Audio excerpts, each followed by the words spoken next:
Class வரன். ஜாதகம் பர்ஃபெக்ட்டா பொருந்திருக்கு. கார்த்திக் அனு Karthik nice combination.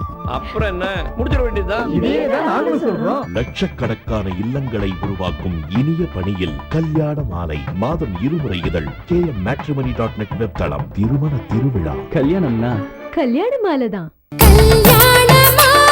வாழ்க்கையில் 1000 தடைக்கல்லப்பா, தடைக்கல்லும் உனக்கொரு படிக்கல்லப்பா.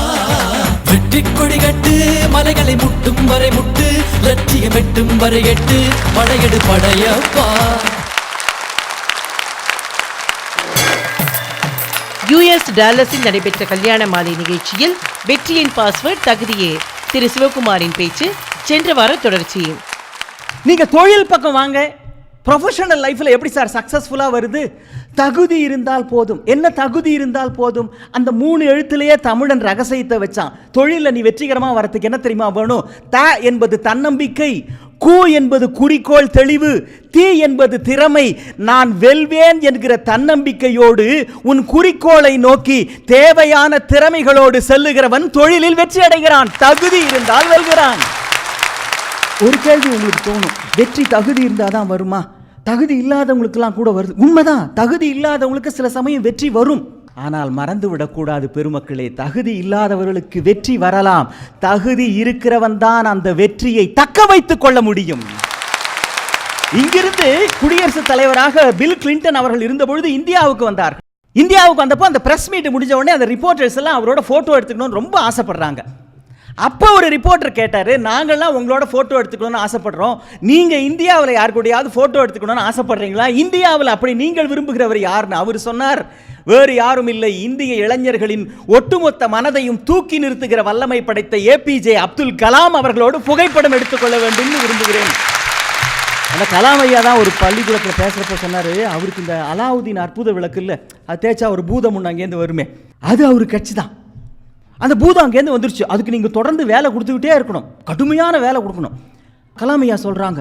அதுக்கிட்ட நான் சொன்னேன், இந்தியாவில் இருக்கிற ஆற்று மணல்லாம் எவ்வளவுன்னு எண்ணிட்டு வா அப்படின்னு. இந்த பூதம் போயிட்டு 1/2 மணி நேரத்தில் திரும்ப அங்கேருந்து வந்து இவ்வளோ மணல் இருக்குன்னு சொல்லிச்சான். இவர் பார்த்தார், சரி இந்தியாவில் இருக்க கடலில் இருக்கிற மணல்லாம் எவ்வளோன்னு எண்ணிக்கிட்டு வா அப்படின்னு. தோ வரங்கன்ட்டு அந்த பூதம் போயிட்டு 1 மணி நேரத்தில் திரும்ப அங்கேருந்து வந்து இவ்வளவு மணல் இருக்குன்னுச்சான். இவர் பார்த்தார், இந்தியாவில் எவ்வளவு ஜாதி கட்சி இருக்குன்னு எண்ணிக்கிட்டு வான்னு. அன்னைக்கு போன பூதம் அதுக்கு பிறகு திரும்பவே இல்லை. அவர்கிட்ட தாங்க ஒரு கல்லூரி மாணவன் இந்த கேள்வியை நேரடியாக அவற்றை கேட்கிறான், ஹவு டு பி சக்சஸ்ஃபுல், வெற்றி அடைவதற்கான வழி என்ன?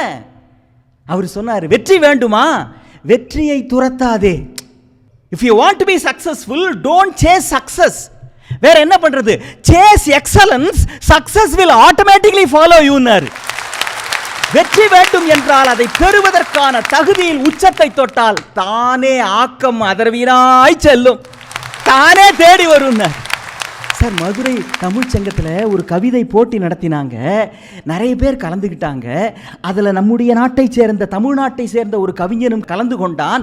அந்த போட்டியில் முதல் பரிசு அவனுக்கு கிடைக்கவில்லை, 2ஆம் பரிசு அவனுக்கு கிடைக்கவில்லை, 3வது பரிசு தான் அவனுக்கு கிடைத்தது. அவன் எழுதிய பாடல் செந்தமிழ் நாடெனும் போதினிலே இன்ப தேன் வந்து பாயுது காதினிலே என்கிற பாடல். அதை எழுதியவன் மகாகவி சுப்பிரமணிய பாரதி. சுப்பிரமணிய பாரதிக்கு அப்பொழுது 3ஆம் பரிசு தான் கிடைத்தது. ஆனால் பெருமக்களே, காலம் என்ன செய்தது? இன்றைக்கு தேடி பார்த்தால் அந்த முதல் பரிசு யார் பெற்றார் என்று தெரியவில்லை, 2ஆம் பரிசு பெற்றவன் யார் என்று தெரியவில்லை. காலம் மகாகவிஞனுடைய முகவரியை மட்டும்தான் முக்காலத்திற்கும் பத்திரப்படுத்தியது. என்ன காரணம்? தகுதி உள்ளவனுக்கு தான் பெறுகிற வெற்றியை தக்க வைத்துக் கொள்ளுவான். நீங்க ஆன்மீகத்துக்கு வாங்க, அது உண்மையிலேயே பெரிய விஷயம். இங்கே ஆன்மீகத்தை பொறுத்த வரைக்கும் நாம் எதெல்லாம் தகுதின்னு இந்த உலகத்தில் ஒரு அளவுகோல் வச்சிருக்கிறோமோ அது எல்லாமே ஆன்மீகத்தில் அடிபட்டு போகிறது. பெருமை, புகழ், செல்வம், அந்தஸ்து, அதிகாரம், இவ்வளவு ஆண்டவன் முன்னால் இருந்து அடிபட்டு போயிடும். அப்ப இது எல்லாம் எந்த வகையிலும் எனக்கு தகுதி இல்லை என்று நான் தகுதி இன்மையாக மாறுகிற பொழுது அந்த தகுதி இன்மைதான் எனக்கு கடவுள் முன்னால் இருப்பதற்கான தகுதி. லியோ டால்ஸ்டாய் மிகப்பெரிய மேதை, உங்களுக்கு தெரியும். அவர் ஒரு நாள் பார்க்கில் உட்காந்துக்கிட்டே இருக்கிறார். ஒரு 6-7 வயசு பொண்ணு, குட்டி பொண்ணு அங்கேருந்து கையில் ஒரு பாலோட வருது. தாத்தா, நம்ம 2 பேரும் பால் விளையாடலாமா அப்படின்னு கேட்குது. ஓ, விளையாடலாண்டா அப்படின்றாரு. அந்த பொண்ணு பேர் மேரி. மேரி டால்ஸ்டாய்க்கு பால் போடுது, டால்ஸ்டாய் அதை பிடிச்சி மேரிக்கிட்ட போடுறார். மேரி டால்ஸ்டாய்க்கு போடுது, டால்ஸ்டாய் அதை பிடிச்சி மேரிக்கு போடுறார். மேரி பால் போடுது, டால்ஸ்டாய் அதை பிடிச்சி போடுறார். இப்படியே 5:30 வரைக்கும் சொல்ல போறியான்னு கேட்காதீங்க. கொஞ்ச நேரம் ஆகிப்போச்சு. டால்ஸ்டாய் பார்த்தாரு, கண்ணா நான் வீட்டுக்கு போகிறேன்டா, என் நேரமாச்சு அப்படின்னார். சரி தாத்தா நானும் புறப்படுறேன் அப்படின்ட்டு இந்த மேரி போகுது. கொஞ்சம் தூரம் போனவுடனே இவர், மேரி இங்கே வா இங்கே வா இங்கே வா அப்படின்னார். என்னன்னு, நான் யாருன்னு உனக்கு தெரியுமான்னார். தெரியாதேன்னார். சரி இன்னைக்கு நீ வீட்டுக்கு போன உடனே உங்கள் அம்மா கிட்டக்க நான் லியோ டால்ஸ்டாய் கூட பால் விளையாடினேன்னு சொல்லு, அவங்க ரொம்ப சந்தோஷப்படுவாங்க அப்படின்னாரு. அதுக்கு மேரி உன்னை திரும்பி பார்த்து சொல்லிச்சு, சரி நீங்களும் வீட்டுக்கு போன உடனே உங்கள் அம்மா கிட்டக்க நான் இன்னைக்கு மேரியோட பால் விளையாடினேன்னு சொல்லுங்க, அவங்க சந்தோஷப்படுவாங்க. டால்ஸ்டாய் எழுதுகிறார், ஒட்டுமொத்த உலகத்தின் மெய்ஞானமும் அந்த பிஞ்சு உதடுகள் மூலமாக எனக்கு கிடைத்தன. நம்முடைய பார்வையில் தான் டால்ஸ்டாய் மிகப்பெரிய தத்துவ ஞானி, உலக புகழ்பெற்ற அறிஞன். மேரி சாதாரணமான குழந்தை. அந்த மகா சக்தியின் முன்பு மேரியும் ஒன்றுதான், டால்ஸ்டாயும் ஒன்றுதான், குப்பையும் ஒன்றுதான், கோபுரமும் ஒன்றுதான். பரம்பொருளினுடைய உயரத்தில் இருந்து பார்க்கிற பொழுது நான் ஒன்றுமே இல்லை என்கின்ற உணர்வு தான் அவனுடைய முழுமையான பேர் அனுபவத்தை பெறுவதற்கான அடிப்படை தகுதி. இப்படி குடும்பத்தில், தொழிலில், ஆன்மீகத்தில் வெற்றி பெற வேண்டும் என்றால் தகுதி உள்ளவர்கள் மட்டும்தான் அதை பெறுகிறார்கள்.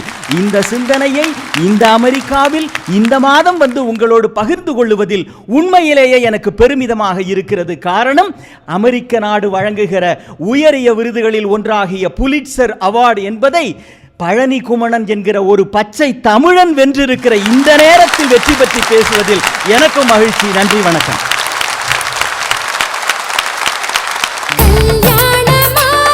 திருமணம் நிச்சயமானவுடன் உங்கள் குடும்பத்தில் ஒருவராக இருந்து உங்கள் பொறுப்பில் மிகப்பெரிய பங்கெடுத்துக் கொண்டு அழகாகவும் அனைவரும் மெச்சும்படியாகவும் நெஞ்சை விட்டு அகலாத நினைவாகவும் திருமணத்தை நடத்தி தர அதிதியை தொடர்பு கொள்ளுங்கள்.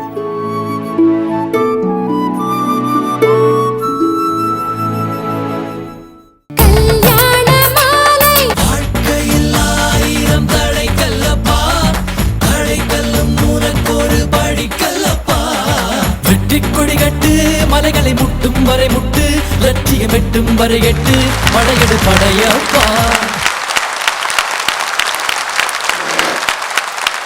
நெக்ஸ்ட் திரு ராஜாமணி. தமிழ் பற்று மிக்கவர். டல்லஸ் மேடைகளிலும் ரேடியோவிலும் அவரோட தமிழ் நல்லா நிறைய இடத்துல பாஞ்சுன்னு வருது. வெற்றியின் பாஸ்வேர்ட் நேர்மை என்று கூற வருகிறார். நாங்கள் அமெரிக்கா வந்த புதுசில் அப்பார்ட்மெண்ட்டில் தங்கியிருப்போம். ஒரு அப்பார்ட்மெண்ட்லேருந்து இன்னொரு அப்பார்ட்மெண்ட்டுக்கு லீஸ் முடிஞ்சு மூவ் பண்ணி போகும்போது அங்கே சமையலறை எப்படி இருக்குது, குளியலறை எப்படி இருக்குன்னு பார்க்குறதுக்கு முன்னாடி தெற்கு பார்த்து ஒரு பால்கனி இருக்கான்னு முதல்ல பார்ப்போம். இது ஒரு வாஸ்து சம்மந்தப்பட்ட விஷயமாக நீங்கள் நினைக்கலாம். வாஸ்து சிக்னல் பற்றி கிடையாது. தென்மேற்கு தென்கிழக்கு பக்கம் பார்த்து டிஷ்ஷை வச்சா தான் உள்ள சன் டிவி சிக்னல் கிடைக்கும். அந்த சன் தொலைக்காட்சி நிகழ்ச்சி ஒன்றில் பங்கு பெறுவதில் எனக்கு மிக்க மகிழ்ச்சி. அந்த நிகழ்வு சிறந்த பேச்சாளர்களோடு மிகச்சிறந்த கல்யாண மாலை நிகழ்ச்சியின் மூலம் அமைய பெற்றதில் எனக்கு இரட்டிப்பு மகிழ்ச்சி.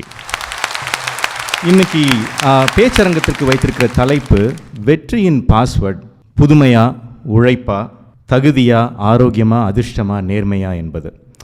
இது கல்யாண மாலை நிகழ்ச்சியை வச்சே நம்ம இதுக்கு ஒரு பதிலை கண்டுபிடிச்சிடலாம்.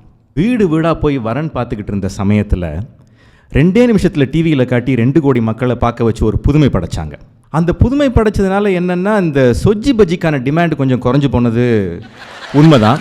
அது ஆரம்பித்ததோடு அப்படியே விட்டுறாமல் ராப்பகலாக உழைச்சி அதில் நிறைய புதுமைகளையும் திறமைகளையும் தகுதியையும் வளர்த்துக்கிட்டு அந்த நிகழ்ச்சியில் பங்கு பெறவர்களுக்கு வாழ்க்கையிலும் வீட்டிலும் அதிர்ஷ்ட கதவை திறந்து வைத்த இந்த கல்யாண மாலை நிகழ்ச்சியின் வெற்றிக்கு முக்கிய காரணம், அடிப்படை காரணம் அவர்களது நேர்மை.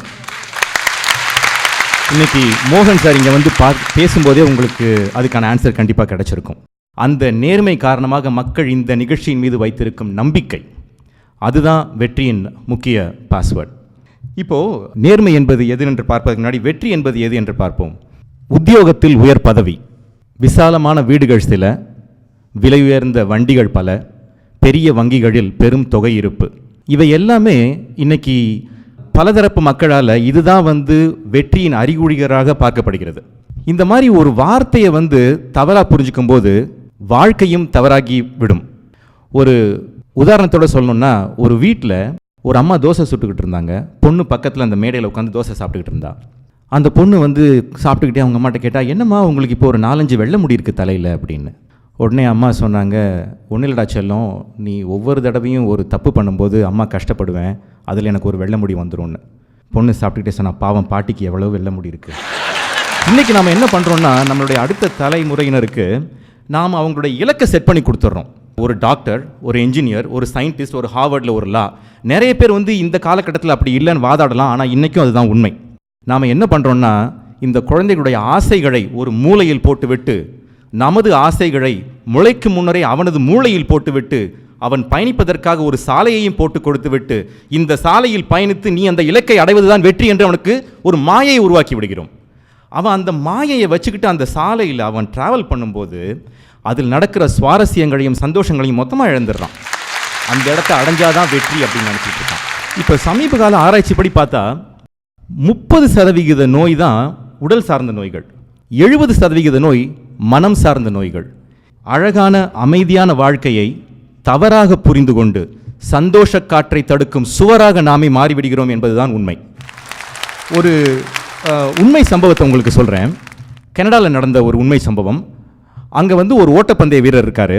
அவர் வந்து கடினமாக உழைச்சி நல்ல ஆரோக்கியமான சாப்பாடெலாம் சாப்பிட்டு உடலை நல்ல ஆரோக்கியமாக தான் வச்சுருந்தார். அந்த ஆரோக்கியத்தை அடைஞ்சதுக்கு அப்புறமா அவர் வந்து ஓட்டப்பந்தயத்தில் பல திறமை உள்ள சில பயிற்சியாளர்கிட்ட போய் கடுமையான பயிற்சி எடுத்துட்டு ஒலிம்பிக் கேம்ஸில் பார்ட்டிசிபேட் பண்ணுறதுக்கான ஒரு வாய்ப்பும் கிடச்சி, அந்த ஒலிம்பிக் கேமில் 100 மீட்டர் பந்தயத்தில் உலக சாதனையுடன் அவர் வென்று தங்கப்பதக்கம் 3வது நாள் அவரிடமிருந்து பறிக்கப்பட்டது. ஏன்னா அவர் வந்து போதைப்பொருள் உட்கொண்டிருக்கார். அதாவது நேர்மையான முறையில் வாங்கிய வெற்றி இல்லை என்ற காரணத்திற்காக அவரிடம் இருந்த அந்த தங்கப்பதக்கம் அவரிடமிருந்து பறிக்கப்பட்டது. இந்த மாதிரியான கடினமான விதிமுறைகள் அனைத்து துறைகளிலும் இருக்குமே, ஆனால் விதி மீறல்கள் ஒடுக்கப்படும், வாழ்வில் விழும் கீறல்கள் தடுக்கப்படும். எது வெற்றி, எது நேர்மை? உண்மையாய் உனை உணர்தல் நேர்மை, தன்னை போல் பிறரை நேசித்தல் நேர்மை, வீடு முதல் காடு வரை வரும் உறவுகள் அதன் வெற்றி. கண் பார்த்து பேசும் கணவன் நேர்மை, மணவாளன் மனம் பார்க்கும் மனைவி நேர்மை, மணவரை தொடங்கி உன் உயிர் முடிவுரை தொட்ட பின்னும் தொடரும் இல்வாழ்க்கை அதன் வெற்றி. கடமை தவறா வாழ்க்கை நேர்மை, கடமை தவறுவதற்காக நீளா கை நேர்மை, உன்மதி சொல்லும் இவ்வுண்மையை கேட்டால் கிடைத்திடும் நிம்மதி அதன் வெற்றி. மனித வாழ்க்கையின் மையமாக இருக்க வேண்டிய நேர் மையில் மட்டுமே இருக்குமே, ஆனால் அது மையம் கொண்ட புயலாகிவிடும். இது கரை கடக்கும் புயல் அல்ல, கரை படியும் புயல். இருக்க இடம், உடுக்க உடை, உண்ண உணவு, சிரிக்கும் இதயம், அந்திசாயும் வேளையில் முந்தி வரும் உறக்கம், உண்ணவள் உண்ணவன் விரல் நகம் கண்டதும் வரும் கிறக்கம். குறைவான தேவைகள், குறைகாணா மனது, நிறைவான வாழ்க்கை, இதுவே நிஜமான வெற்றி, நிரந்தரமான வெற்றி. அந்த வெற்றியின் பாஸ்வேர்ட் நேர்மை மட்டுமே. தோழி கீதா பேசும்போது சொன்னாங்க, அலுவலகத்துலலாம் ஒரு கம்ப்யூட்டர் கொடுப்பாங்க, நம்மளுக்கெல்லாம் ஒரு பாஸ்வேர்டு இருக்கும், அந்த பாஸ்வேர்டு வந்து உழைப்பு, நேர்மை. ஒரு கம்ப்யூட்டருக்கு ஒரு பாஸ்வேர்டு அப்படின்னாங்க. இங்கே நிறைய பேர் கம்ப்யூட்டர் இண்டஸ்ட்ரியில் இருக்கிறதுனால இது எக்ஸாம்பிளாக நான் சொல்கிறேன். எல்லா கம்ப்யூட்டரையும் ஓப்பன் பண்ணுறதுக்கு ஒரு அட்மின் பாஸ்வேர்டுன்னு ஒன்று இருக்கும், சூப்பர் யூசர் பாஸ்வேர்டு. அந்த சூப்பர் யூசர் பாஸ்வேர்டு நேர்மை மட்டுமே. வெற்றியின் அட்மின் பாஸ்வேர்டு நேர்மை மட்டுமே என்று சொல்லி வாய்ப்புக்கு நன்றி, வணக்கம்.